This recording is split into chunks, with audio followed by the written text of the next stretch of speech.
The stagecoach rattled into Wheatland, Wyoming on a bitter February afternoon in 1878, carrying a young woman who had not spoken a single word during the entire 3-day journey from Cheyenne. Victoria Ramsey pressed herself against the worn leather seat, her gloved hands clutching a small carpet bag as though it were a shield. The other passengers had given up trying to make conversation with her after the first few hours, when her only response to friendly inquiries had been a wide-eyed stare and a visible trembling that made everyone uncomfortable.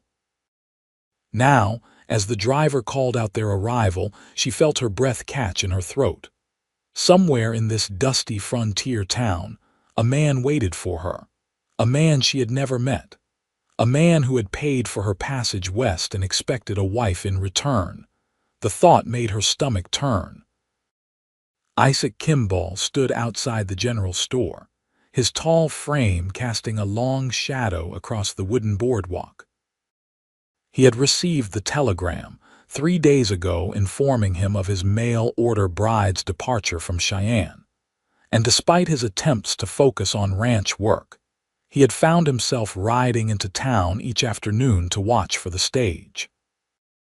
Now it was here, dust billowing from its wheels as it came to a stop in front of the hotel, and his heart hammered against his ribs with a mixture of anticipation and fear. What if she took one look at him and decided to turn right back around? What if he disappointed her? What if he said the wrong thing?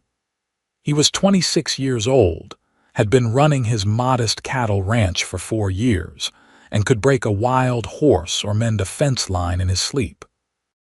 But the prospect of meeting the woman whose carefully worded letters had filled his evenings for the past 6 months made him feel like a green boy. The stage door opened. Isaac watched as an elderly couple disembarked first, then a traveling salesman with his sample case, and then she appeared. Victoria Ramsey was smaller than he had imagined, with dark honey-colored hair pinned beneath a simple gray bonnet. Her dress was a faded blue calico, clean but obviously worn, and she moved with the careful precision of someone navigating dangerous territory. When her feet touched the ground, she swayed slightly, and Isaac instinctively took a step forward before stopping himself. He did not want to startle her by rushing over, but then she looked up, and their eyes met across the dusty street. Isaac had never seen such naked fear in another human being's face. Victoria's breath came in short gasps as she stared at the tall man watching her from across the street. He was broad-shouldered and sun-bronzed, with dark hair that curled slightly at his collar and eyes that seemed kind even from this distance.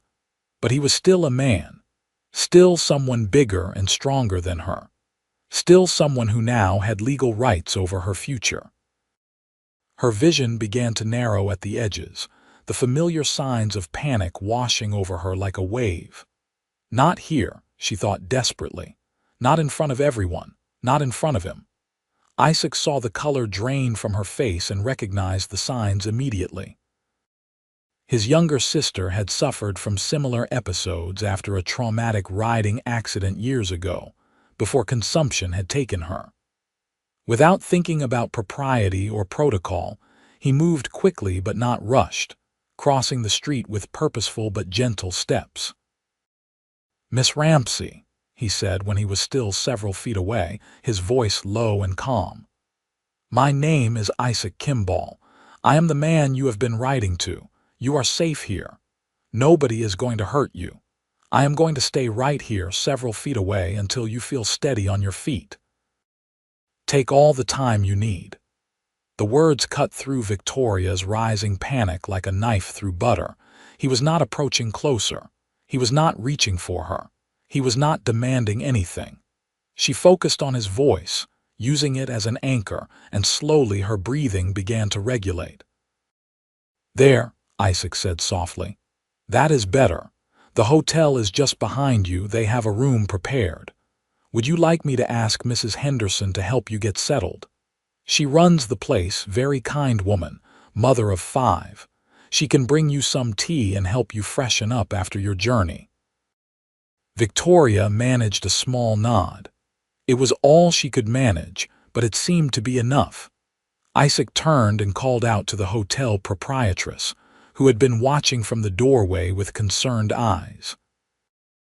Within moments, a plump, matronly woman with graying hair and a warm smile was guiding Victoria inside, chattering in a soothing way about fresh linens and hot water and a good meal.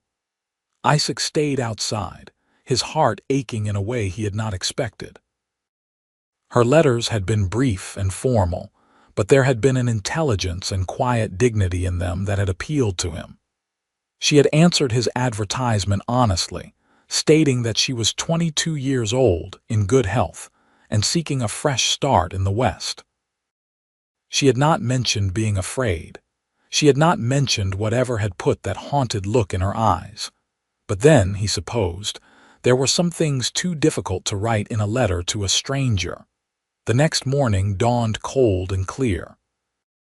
Isaac had spent a mostly sleepless night at his ranch, 5 miles outside town, trying to figure out the right course of action.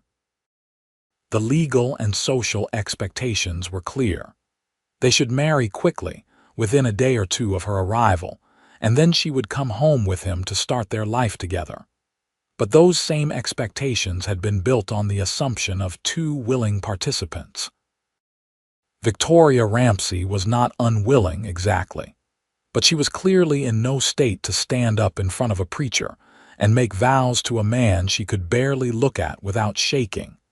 He made his decision before sunrise. It might be unconventional, it might cause talk, but Isaac had never cared much about what people thought anyway. He rode into town mid-morning, stopping first at the general store to purchase a few items, then heading to the hotel. Mrs. Henderson met him in the lobby, her expression sympathetic. "She did not sleep much, I think," the older woman said quietly. "I heard her pacing most of the night. She barely touched the breakfast I brought up, though she did manage some tea." "Isaac, that poor girl has been through something terrible. I have seen that look before on women who have known violence." Isaac's jaw tightened, but he nodded. "I figured as much. Is she in her room?" "She is. I told her you might come by today. She seemed frightened, but she also seemed to understand it was necessary." "Would you tell her something for me?" Isaac asked. "Tell her I am not here to rush her into anything. Tell her I just want to talk and that I will stay in the hallway or wherever she feels most comfortable. And tell her that Mrs. Henderson will be present the entire time if that would make her feel safer." The proprietress's eyes softened. "You are a good man, Isaac Kimball. Your mother raised you right, God rest her soul."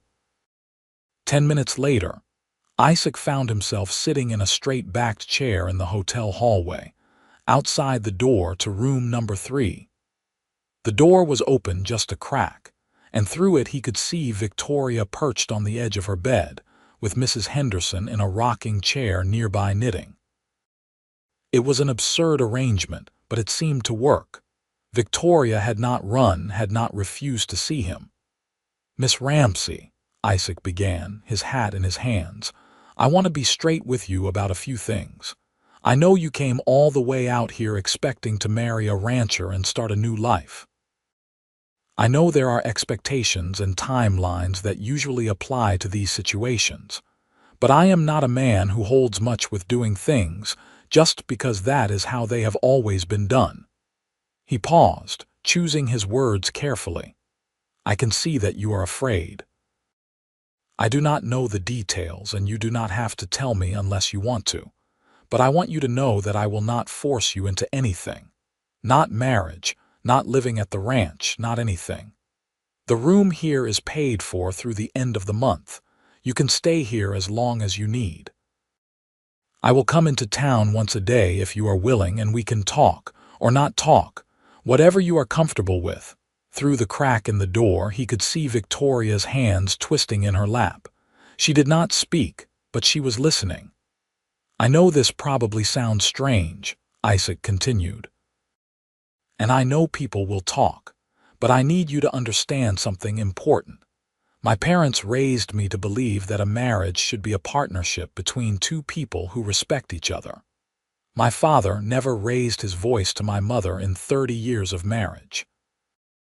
When my sister was sick, he sat by her bedside every night reading to her. That is the kind of man he was, and that is the kind of man I try to be. Isaac stood up slowly, so as not to startle her with sudden movements. I will be back tomorrow, same time, if that is all right with you. If you decide you want to go back east, I will pay for your ticket, no questions asked. You do not owe me anything, and if you decide to stay, we will figure things out at whatever pace feels right to you. He placed his hat on his head and turned to leave, but then he heard it. A whisper so soft he almost missed it. Thank you. Isaac's heart leaped, but he did not turn around, did not make a fuss. He simply nodded and said, "You are welcome, Miss Ramsey," before walking away with measured steps. It was a start. The next day, Isaac returned as promised. This time, Victoria was sitting in a chair near the window, with Mrs. Henderson once again present. The door was open slightly wider than before. Progress, Isaac thought. He sat in his chair in the hallway and talked about his ranch. He described the small cabin he had built himself, with its stone fireplace and the view of the mountains from the front porch. He talked about his cattle, about the creek that ran through his property, about his neighbor Tom, who was getting too old to manage his place alone, but was too stubborn to admit it. He kept his voice calm and even, the way he would talk to a spooked horse. Victoria did not say anything, but she did not ask him to leave either. The third day, he brought a book with him. "My mother loved poetry," he explained to the half-open door. "I thought maybe you would like me to read some. You do not have to respond, I just thought it might be nice to share." He read for 20 minutes, selecting pieces that spoke of hope and nature and new beginnings. When he finished, he closed the book gently and said goodbye. On the fourth day, the door was open a bit wider. Victoria was sitting where he could see her more clearly, though she kept her eyes downcast. Mrs. Henderson was still there, her knitting needles clicking softly. "I was thinking," Isaac said, settling into his hallway chair, "that you might like to know more about Wheatland. It is not a big town, but the people here are mostly good. There is a church with a new young preacher and his wife, Reverend Paul and Margaret. There is old Doc Sullivan, who has been tending to folks for near about 40 years. The school teacher is Miss Jenny, unmarried but sweet on the telegraph operator, though they both pretend otherwise." He thought he saw the barest hint of something that might have been interest flicker across Victoria's face at that last bit of gossip, but it vanished quickly. "And there is the sheriff, Martin Cooper. Good man, fair, does not tolerate violence against women or children. Ran a man out of town last year for beating his wife, told him never to come back or he would see the inside of a jail cell." That information seemed to register. Victoria's shoulders relaxed just a fraction. Days turned into a week. Every afternoon, Isaac made the ride from his ranch into town. His foreman, a gruff older man named Pete, had raised his eyebrows at first but then just shrugged. "Your life, boss," he had said, "but that is a lot of riding for a woman who will not talk to you." "She said thank you that first day," Isaac had replied. "That is something, if you say so." But Isaac knew it was something, because each day the door opened a little wider. Each day Victoria seemed a little less frightened. She still did not speak, still kept her distance, but she was listening. And sometimes, when he told a particularly amusing story about a stubborn cow or a mishap during a cattle drive, he thought he saw the corners of her mouth twitch upward, just slightly. 2 weeks after Victoria's arrival, Isaac brought a bouquet of early wildflowers he had found growing near the creek on his property. They were simple, delicate things, purple and yellow blooms that his mother had called mountain posies.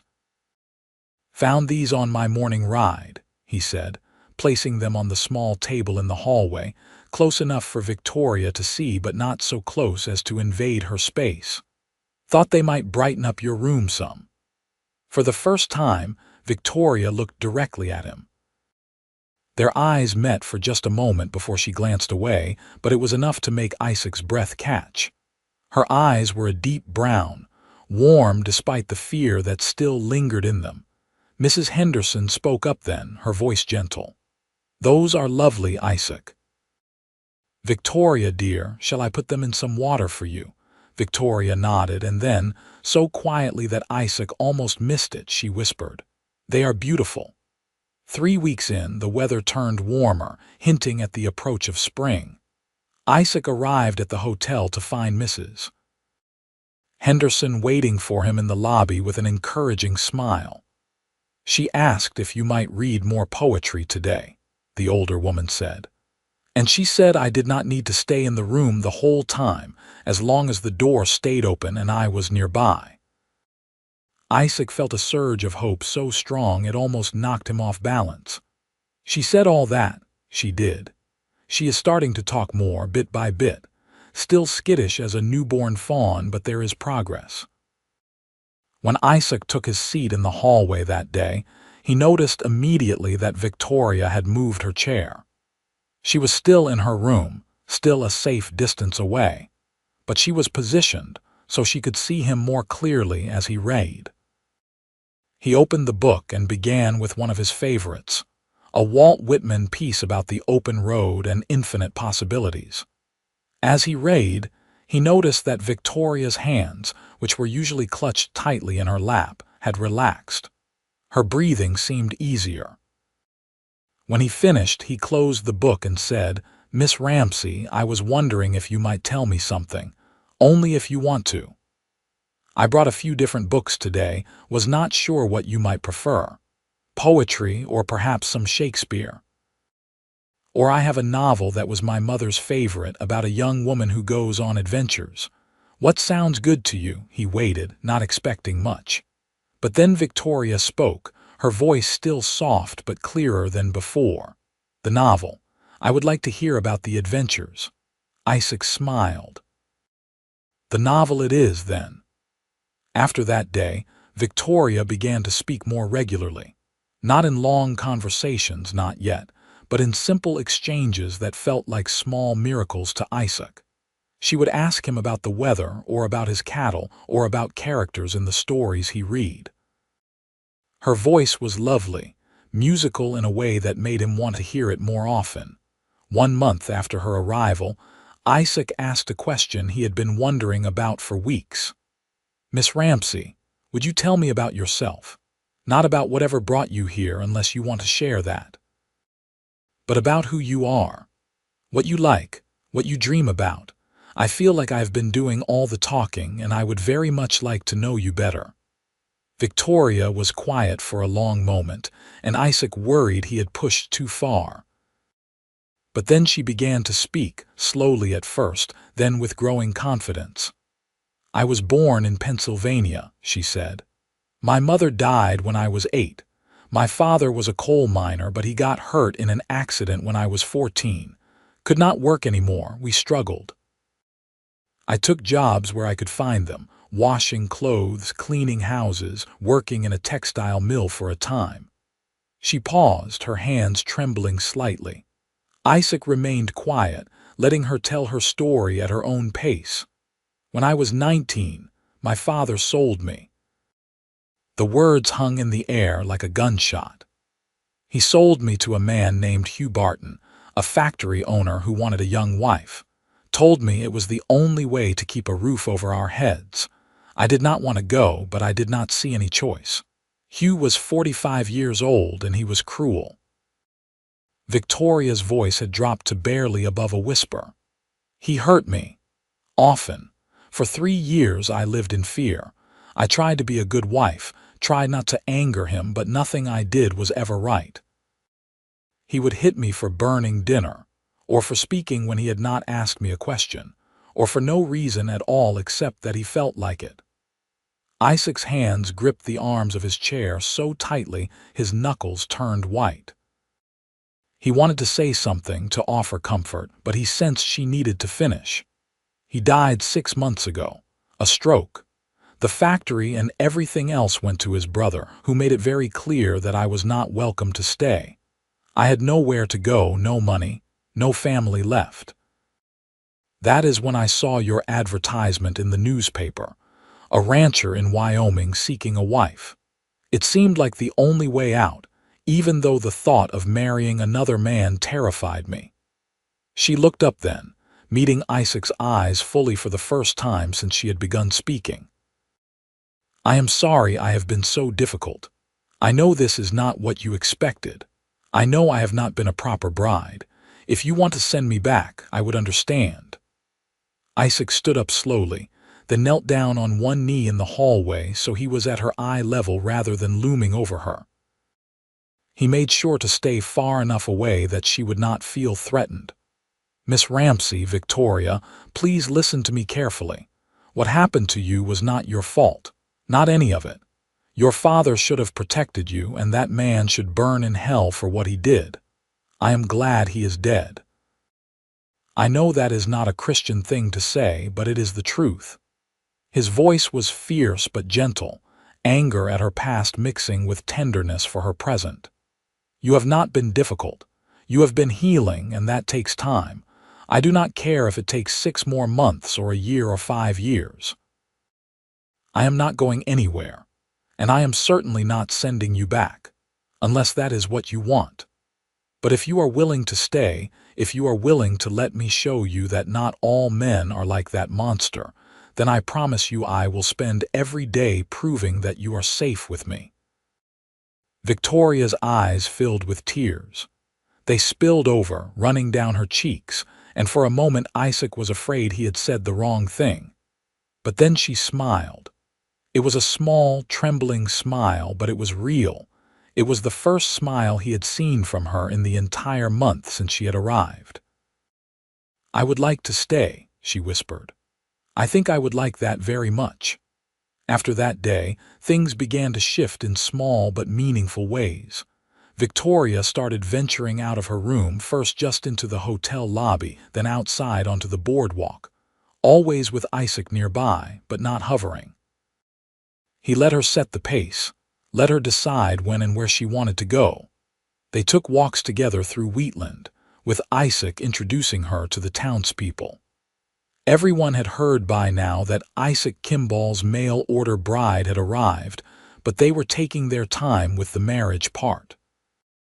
Most folks seemed understanding, especially the women, who would smile kindly at Victoria and invite her to church socials or quilting circles whenever she felt ready. One afternoon in late April, they walked down to the creek that ran along the edge of town.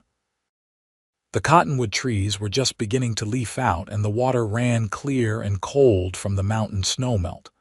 Victoria stood on the bank, watching the current, and for the first time since Isaac had known her, she looked peaceful. "It is beautiful here," she said. "So different from Pennsylvania. Everything is so open, so big. Sometimes I stand outside and I can see for miles in every direction, and it makes me feel like I can breathe fully for the first time in years." Isaac, who had been skipping stones across the water, turned to look at her. "I felt the same way when I first came west. I was 18, fresh off the farm in Ohio. My parents brought the whole family out here to start over. My father always said the West was where a person could be whoever they wanted to be, without the weight of old expectations holding them down." "Is that why you stayed, even after your parents and sister passed?" Victoria asked. "Partly. But also because this place feels like home now. The ranch, the mountains, even the hard winters and the isolation. It suits me." Victoria nodded slowly. "I think it might suit me too." They stood in comfortable silence for a while, listening to the water and the birds. Then Victoria said something that surprised him. "Isaac, can I ask you a question? You do not have to answer if you do not want to. Of course. Why did you place that advertisement? For a mail-order bride, I mean. You are kind and patient and you have your own land. Surely there were women here in town who would have been interested in marrying you. Isaac smiled ruefully. You would think so, would not you? Truth is, I tried courting the traditional way. Went to church socials, accepted invitations to dinner at various homes, but I am not much good at the dancing and flirting part of things. I am too serious, according to the young ladies of Wheatland. Too quiet. And I spend most of my time working on the ranch, which does not leave a lot of time for socializing. He picked up another stone and examined it before continuing. I guess I thought a mail-order arrangement might work better for someone like me. I could be honest in letters about who I am and what I am looking for, and maybe find someone who valued those qualities instead of wishing I was more charming or sophisticated. Victoria studied him thoughtfully. I think you are plenty charming in your own way. And I do not think quiet is a bad thing at all. The world could use more people who think before they speak. Isaac felt warmth spread through his chest at her words. Thank you for saying that. As spring deepened into May, Victoria grew bolder. She accepted an invitation to a church social and spent an afternoon helping some of the town women prepare food. She visited the general store on her own, though Isaac was always somewhere nearby if she needed him. She even laughed out loud one day when Isaac told her a story about a particularly stubborn bull who had escaped its pen and led half the ranch hands on a merry chase across 3 pastures before finally being cornered in Tom's vegetable garden. The sound of her laughter was like music. One evening, as they sat on the porch of the hotel watching the sunset paint the sky in shades of orange and pink, Victoria turned to Isaac with a serious expression. I think I am ready, she said. Isaac, who had been whittling a piece of wood, looked up. Ready for what? To see your ranch.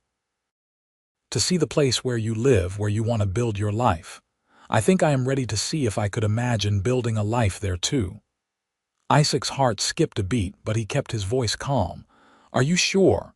There is no rush. I am sure. I trust you, Isaac. You have been so patient with me, so kind. I want to know more about your world. The next day, Isaac brought his wagon into town instead of riding his horse. He had spent the previous evening cleaning the cabin from top to bottom, changing the linens, making sure everything was as welcoming as possible. He had even picked a fresh bouquet of wildflowers and placed them on the kitchen table. Victoria climbed onto the wagon seat beside him, her face a mixture of nervousness and excitement. Mrs. Henderson waved goodbye from the hotel porch, calling out, "You take good care of her, Isaac Kimball." "Yes, madam," Isaac called back. The ride out to the ranch took about an hour at an easy pace. Isaac pointed out landmarks along the way. The big oak tree where his father was buried, the ridge where elk sometimes grazed in the early morning, the spot where he had first staked his claim and decided this was where he would build his home. When they crested the final hill and the ranch came into view, Isaac watched Victoria's face carefully. The cabin was modest but well built, with a stone chimney and a covered porch. Behind it stood a sturdy barn, a corral with several horses, and pastures where his cattle grazed. Mountains rose in the distance, their peaks still snow-capped despite the warming weather. "Oh," Victoria breathed. "Oh, Isaac, it is beautiful." Pride swelled in his chest. "Would you like to see inside?" The cabin was simple but clean. One large main room served as kitchen, dining area, and sitting room, with a fireplace dominating one wall. A door led to a small bedroom, and another to a storage room that Isaac explained he had been planning to convert into a second bedroom. "I sleep in the barn most nights," he said, wanting her to understand. Have done so since my parents passed and I had the place to myself. Seemed wasteful to heat the cabin just for me, but I wanted you to see it, to know that this could be your home if you wanted it to be. And I meant what I said before. We do not have to rush into marriage or anything else. We could start with you just visiting regularly, getting used to the place. Or you could stay in town as long as you need, whatever makes you comfortable. Victoria walked slowly around the room, running her fingers along the back of the rocking chair by the fireplace, examining the books on the shelf, looking out the window at the view of the mountains. "Your mother's chair?" she asked, gesturing to the rocker. "Yes. My father made it for her as a wedding gift. She sat in it every evening, sewing or reading or just watching the sunset." Victoria smiled softly. "I can imagine her there." They spent the rest of the afternoon at the ranch. Isaac showed her the barn, where she met his horses and laughed when one of them tried to steal her bonnet.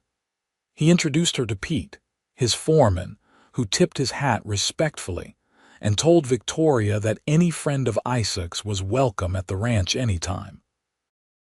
They walked down to the creek, and Isaac showed her where he liked to fish on Sunday afternoons. As the sun began to sink toward the horizon, Isaac reluctantly said they should probably head back to town, but Victoria surprised him.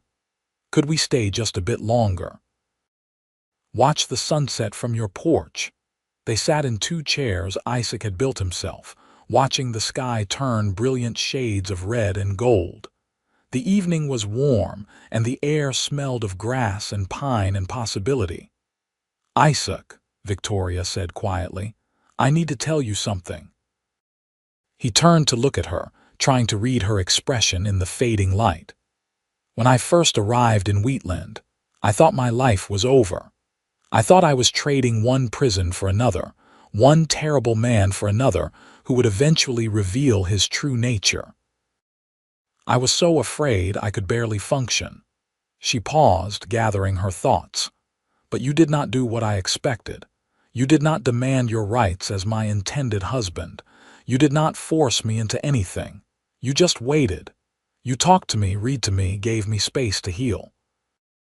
And somewhere along the way, something changed. I stopped being afraid all the time. I started to remember who I was before Hugh Barton, or maybe started to discover who I could be now. And I realized something important." Victoria turned to face him fully, her eyes clear and steady. "I am falling in love with you, Isaac Kimball. Not because you paid for my passage west, or because society says I should, but because you are good and kind and patient, and because you make me feel safe. And because when you read poetry, you get this look on your face like the words matter to you. And because you named all your horses after characters from Shakespeare, which is possibly the most endearing thing I have ever heard." Isaac felt like his heart might burst right out of his chest. "You are, I am. And I know it has only been 2 months, and maybe it is too soon to say such things. But after everything I have been through, I have learned that life is too short to not be honest about important things." Isaac reached out slowly, giving her plenty of time to pull away, and took her hand in his. It was the first time they had touched beyond accidental brushes of fingers when he handed her a book, and the contact sent electricity through his entire body. "Victoria, I have been in love with you since the first day, when you were so scared you could barely stand, but you still got off that stage and faced your fear. I fell more in love with you every day after that, every time you showed how strong and brave you really are. You are the most remarkable woman I have ever met." She squeezed his hand, and this time when she smiled, it was bright and genuine and full of hope. "So what do we do now?" she asked. "Well, I think we keep doing what we have been doing, taking things slow, getting to know each other better. And when you are ready, truly ready, we will get married proper. But only when you say so. Not because people expect it, but because we both want it." Victoria nodded. "That sounds perfect. Over the next several weeks, Victoria split her time between the hotel in town and visiting the ranch. Sometimes she would spend entire days there, helping Isaac with small tasks, learning about ranch life, getting to know the rhythms of his world. Other times she would stay in town, building friendships with the other women, attending church, slowly becoming part of the community. Isaac continued to sleep in the barn when Victoria was at the ranch, maintaining propriety even though they had still not officially married. He wanted her to have space, to never feel pressured or trapped, but they grew closer every day. They talked about everything, their pasts and their dreams for the future, their favorite books and their fears and the small everyday things that make up a life. Victoria learned that Isaac sang quietly to the cattle when he worked with them, that he had taught himself to play the harmonica, that he made the best biscuits she had ever tasted. Isaac learned that Victoria could sketch beautifully, that she had a quick wit once she felt comfortable enough to let it show, that she was terrified of thunderstorms but loved the smell of rain on dry earth. One evening in early July, they were sitting by the creek on the ranch property, their bare feet dangling in the cool water. Victoria had been quiet for a while, and Isaac could sense she was working up to saying something important. "I want to marry you," she finally said.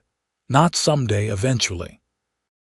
Soon, I want to be your wife, Isaac, for real." Isaac turned to her, searching her face for any sign of doubt or fear, but all he saw was certainty and love.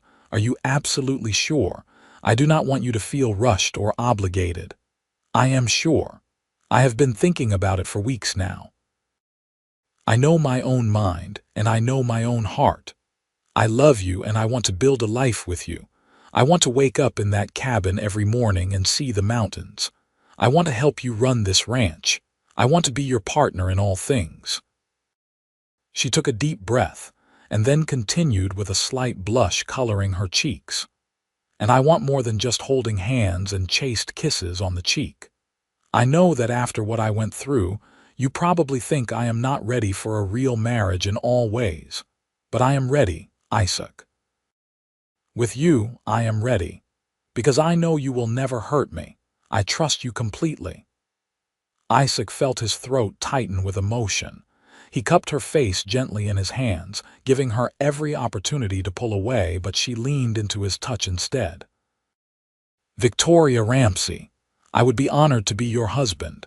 We will go into town tomorrow and talk to Reverend Paul about a wedding, and I promise you, I will spend every day of the rest of my life making sure you never regret this decision."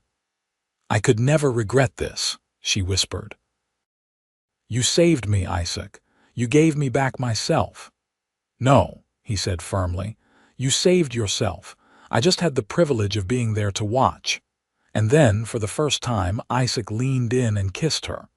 It was soft and sweet and full of all the love he had been holding in his heart for months. When they finally pulled apart, both of them were smiling. "Definitely ready," Victoria said with a laugh, and Isaac laughed with her, the sound carrying across the prairie like a promise. They were married 3 days later in a simple ceremony at the church in Wheatland. Victoria wore a dress that Mrs. Henderson and several of the other town women had helped her make, a beautiful ivory cotton with delicate embroidery at the collar and cuffs. Isaac wore his best suit, the one he had worn to his father's funeral, and he thought his parents would be happy to see it worn for such a joyful occasion. The whole town turned out for the wedding. It seemed like everyone wanted to celebrate the couple who had captured hearts with their unconventional courtship and obvious devotion to each other. After the ceremony, there was a party in front of the general store, with fiddle music and dancing and more food than Isaac had seen in one place since the 4th of July celebration the previous year. Victoria danced with Isaac, her earlier fear of men completely absent as she let him spin her around to the music. She danced with Sheriff Cooper and with old Doc Sullivan, and even with Pete, who turned out to be surprisingly light on his feet for such a gruff old cowboy. As the sun began to set and people started heading home, Isaac helped Victoria into the wagon for the ride back to the ranch. Their ranch now, he thought with a thrill of happiness. "Happy, Mrs. Kimball?" he asked as they drove through the gathering dusk. "Happier than I ever thought I could be," she replied, leaning her head on his shoulder. That night, they consummated their marriage in the cabin that was now their home. Isaac was gentle and patient, making sure Victoria felt safe and cherished every moment. And Victoria, who had known intimacy only as something to be endured, discovered that it could be beautiful and loving and joyful. Afterward, they lay tangled together in the bed, Victoria's head on Isaac's chest, listening to his heartbeat. "I love you," she whispered. "I love you so much it feels like my heart might burst." "I love you too," Isaac replied, pressing a kiss to the top of her head, "today and always." The first year of their marriage was filled with the usual adjustments and discoveries of any newlywed couple, but it was also marked by deep happiness. Victoria threw herself into ranch life with enthusiasm, learning to ride horses properly, helping with the cattle, planting a vegetable garden that flourished under her attentive care. She made curtains for the cabin windows and rugs for the floors, slowly transforming the simple structure into a real home. Isaac expanded the cabin as promised, adding a proper second bedroom and a small room that Victoria claimed as a studio where she could sketch and paint. He bought her art supplies from a traveling merchant and built her an easel, and she spent hours capturing the beauty of the Wyoming landscape on paper and canvas. They worked hard during the day and spent their evenings on the porch, talking and reading and simply enjoying each other's company. On Sundays, they rode into town for church and usually stayed for a meal with friends. Victoria had been fully accepted into the community now, and she had grown especially close to Margaret, the preacher's wife, and to Sarah, the school teacher who had finally married her telegraph operator. Winter came hard that year, with heavy snows that kept them isolated at the ranch for weeks at a time. But Victoria did not mind. She and Isaac grew even closer during those long winter months, finding ways to keep themselves occupied and entertained. Isaac taught her to play chess, and she taught him to draw. They read books aloud to each other by the fireplace and made love under piles of warm quilts while the wind howled outside. It was during one of those snowed-in weeks that Victoria realized she was pregnant. She had suspected for a while, but she wanted to be certain before she told Isaac. When Doc Sullivan confirmed it during their first trip back to town after the thaw, she felt a flutter of nervousness mixed with excitement. How would Isaac react? They had talked about wanting children eventually, but was it too soon? She need not have worried. When she told him that evening, sitting at their kitchen table after dinner, Isaac's face went through a series of expressions so quickly it would have been comical under other circumstances.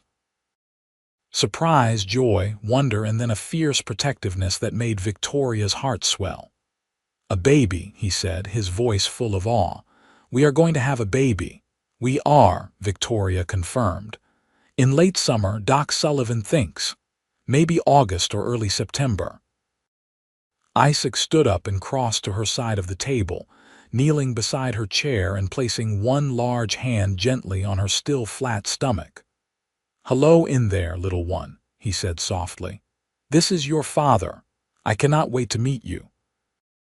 Victoria laughed through the tears that had started flowing, and Isaac pulled her into his arms. "Thank you," he whispered. "Thank you for this gift, for everything. You have made me so happy, Victoria." "You have made me happy too," she replied. "Happier than I ever dreamed possible." The pregnancy progressed smoothly. Victoria bloomed with health, her face glowing and her body strong despite the nausea that plagued her first few months. Isaac fussed over her constantly, insisting she not overwork herself, making sure she ate properly, rubbing her feet when they ached at the end of the day. In late August, after a long labor that tested both of them, Victoria gave birth to a healthy baby boy. They named him James, after Isaac's father, and Thomas, after Victoria's father, despite everything, because she said everyone deserved to be remembered at their best rather than their worst. Isaac held his son for the first time with trembling hands, staring down at the tiny face with an expression of absolute wonder. "He is perfect," he breathed. "Victoria, he is absolutely perfect. He has your eyes," she said from the bed, exhausted but radiant. "And look at all that dark hair." The first months of parenthood were exhausting and chaotic, filled with sleepless nights and constant feedings, and the steep learning curve of caring for an infant. But they navigated it together, supporting each other, taking turns walking the floor with a fussy baby, marveling together at every small milestone. James was 6 months old when Victoria realized she was pregnant again. This pregnancy was harder than the first, and she spent much of it feeling tired and unwell. Isaac hired a young widow from town, Emma, to come help with James and the housework, freeing Victoria to rest as much as possible. Their second son, William Isaac, was born in April during a thunderstorm that made Victoria's labor even more frightening. But Isaac stayed by her side through it all, talking her through her fear, reminding her to breathe, telling her over and over that she was strong and brave and doing beautifully. When William finally arrived, smaller than his brother had been but healthy and loud, Victoria cried with relief and joy. "2 sons," Isaac said, holding William while James, now toddling around, tried to climb up to see his new brother. "We are truly blessed." "Maybe next time we will have a daughter," Victoria said sleepily. Isaac laughed. "Next time. Let us get through the next few months first." But 3 years later they did indeed have a daughter. Rose Victoria arrived in the fall, with her mother's brown eyes and her father's dark curls, and she had both her parents wrapped around her tiny finger from the first moment. By the time Rose was born, the ranch had grown considerably. Isaac had purchased additional land from his neighbor Tom, who had finally admitted he was too old to manage it alone. The old man had moved into the small cabin on his former property, content to live out his days fishing in the creek and dispensing advice to Isaac about cattle and weather and life in general. Victoria had continued to develop her artistic skills, and her paintings of the Wyoming landscape had caught the attention of a gallery owner in Cheyenne. She now sold her work regularly, taking pride in contributing financially to the family, even though Isaac insisted it was not necessary. "It is necessary to me," she would say. "I like knowing I am not just a wife and mother as much as I love those roles. I am also Victoria, an artist in my own right."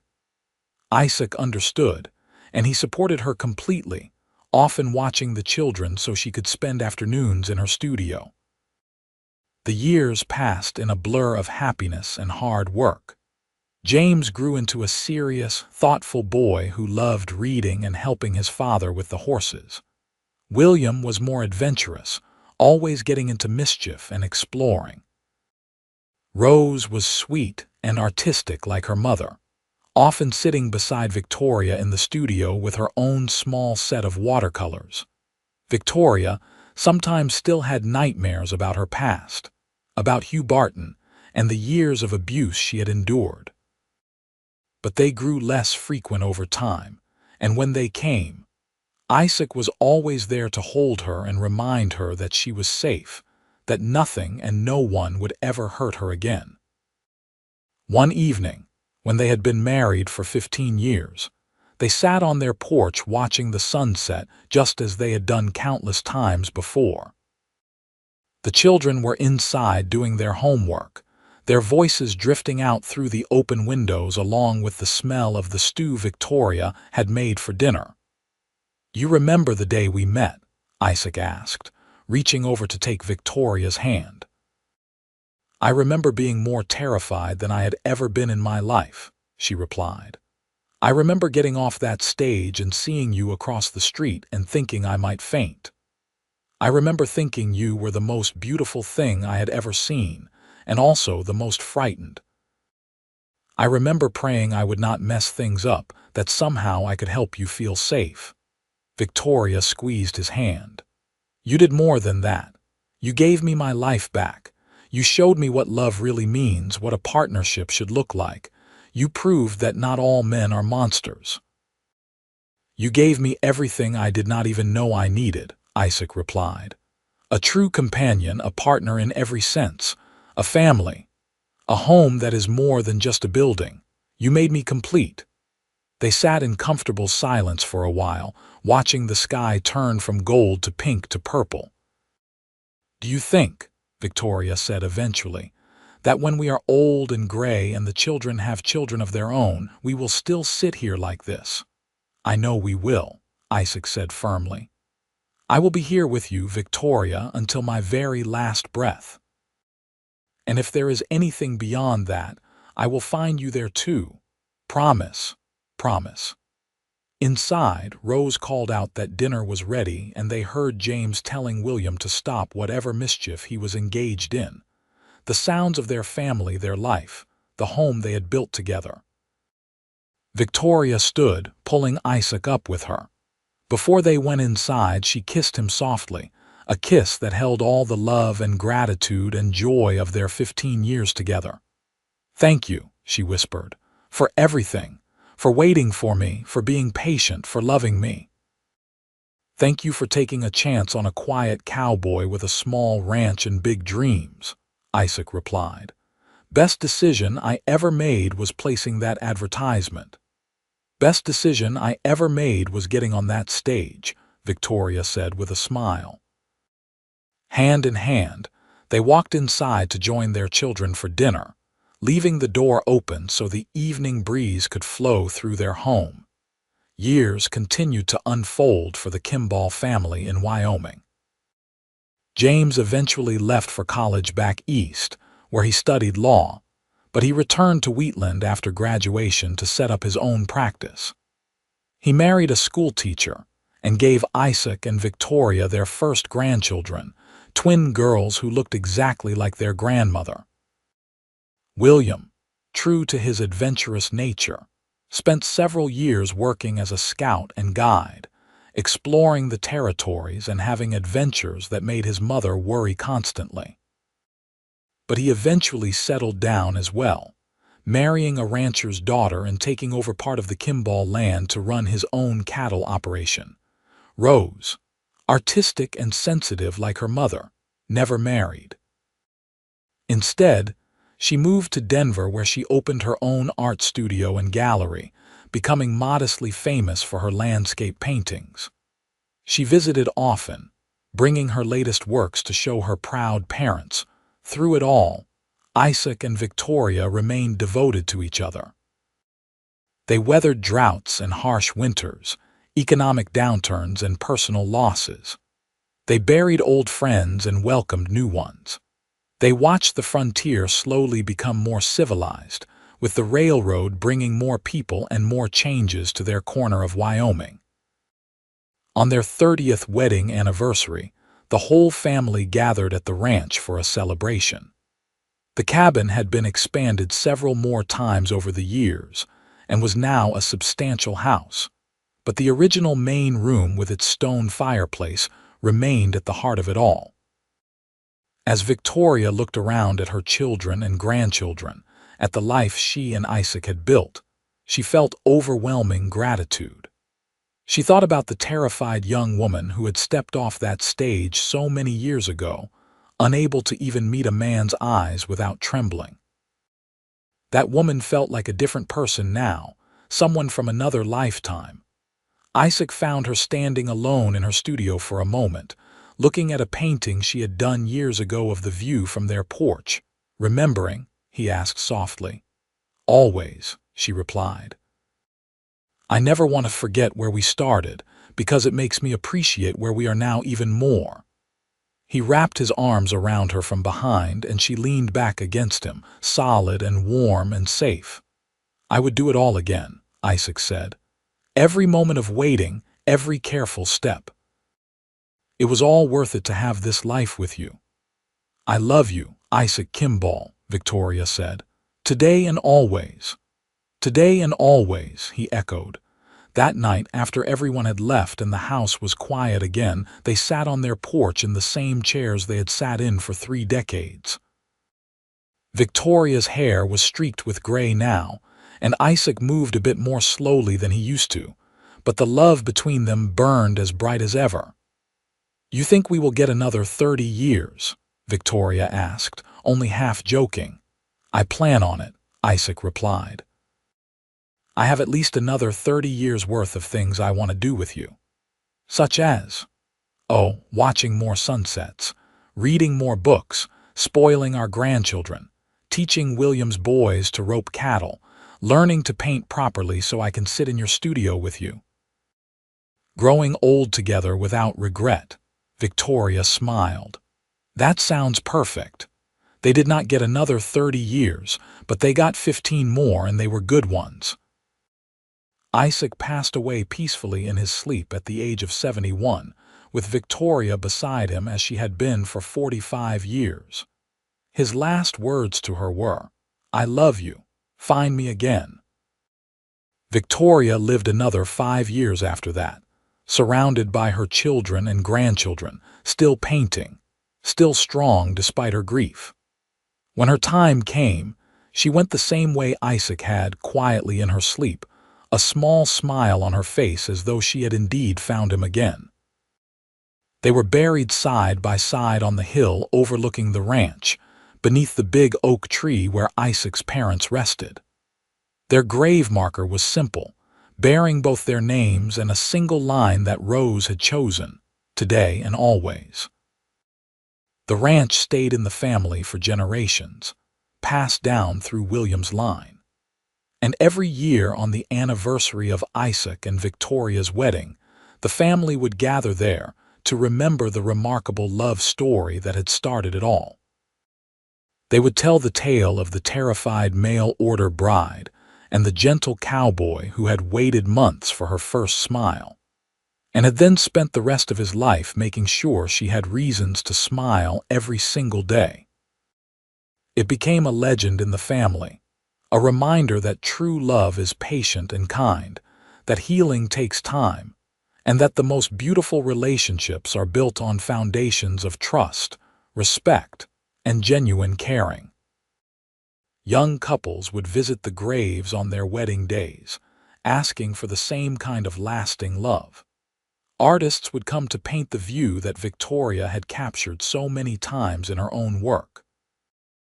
And sometimes, on quiet evenings when the light was just right, people swore they could see 2 figures sitting on the porch of the old house, holding hands and watching the sunset, eternal and together.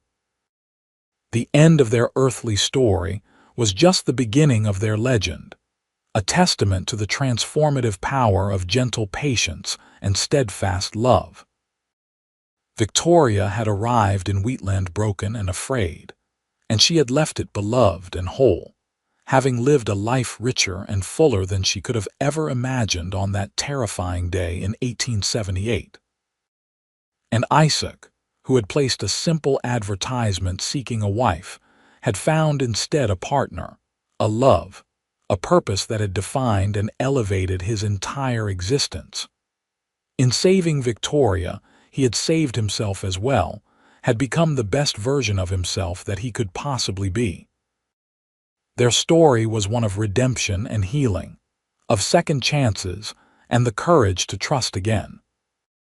It was a story of the Wild West, yes, but more importantly, it was a story of the wild heart, of love's power to overcome fear, of the gentle strength required to wait for someone to find their way back to themselves.